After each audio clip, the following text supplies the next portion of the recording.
दोन दिवसात आम्ही उपोषणला बसणार आहेत. आम्ही उपोषणला बसणार आहे. शेत नाही येत त्याचा.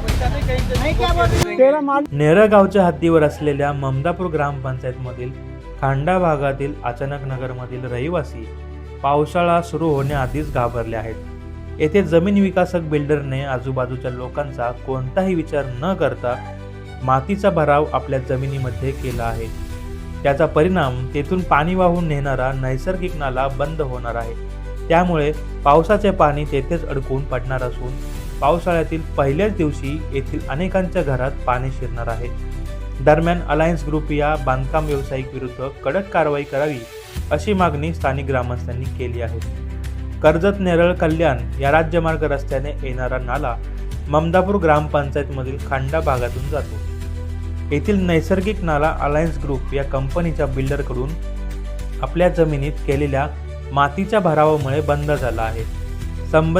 संबंधित बिल्डरने आपल्या जमिनीमध्ये गृहप्रकल्पाच्या बांधकामासाठी केलेल्या मातीचा भरावाचा परिणाम त्या भागात राहणारे स्थानिक लोकांच्या दारातून जाणारा नाला बंद होणार आहे.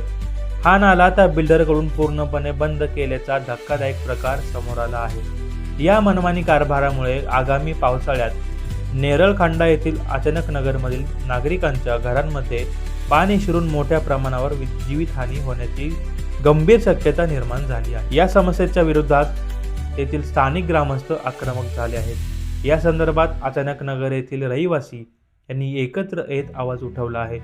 ग्रामस्थांनी कर्जत तहसीलदार आणि गट विकास अधिकारी आणि नेरळ प्राधिकरण यांच्याकडे पत्राद्वारे लेखी तक्रार दाखल केल्या आहेत. काही दिवसांवर आलेल्या पावसाळ्यापूर्वी पर्यायी व्यवस्था करण्याची मागणी ग्रामस्थांनी केली आहे. अचानक नगर येथील रहिवासी यांनी आपल्या घरांच्या बाजूलाच अलायन्स ग्रुप या कंपनीच्या बिल्डरने बिल्डिंगचे बांधकाम सुरू केले आहे.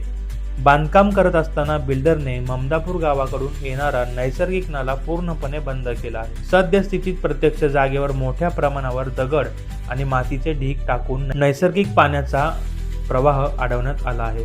दरम्यान पावसाळा अवघ्या काही दिवसांवर येऊन ठेपला असल्याने नैसर्गिक गटारातून वाहून जाणारे पाणी जाण्यासाठी बिल्डरने कोणतीही पर्यायी व्यवस्था केलेली नाही. यामुळे पहिल्याच पावसात डोंगर आणि उंचावरून येणारे पाणी थेट नागरिकांच्या घरात शिरून घरांचे अतोनात नुकसान होऊ शकते अशी तीव्र भीती रहिवाशांनी व्यक्त केली आहे.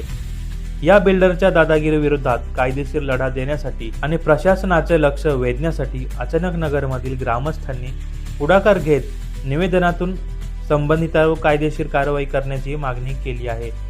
प्रशासनाने तात्काळ हस्तक्षेप करून हा नाला पूर्ववत केला नाही किंवा पाण्याचा निचरा होण्यासाठी सक्षम पर्यायी व्यवस्था करून दिली नाही तर नेरळ खांडा येथील अचानक नगरमधील सर्व नागरिक तीव्र आंदोलन छेडतील, ज्याची सर्वस्वी जबाबदारी प्रशासन व संबंधित बिल्डरवर असेल.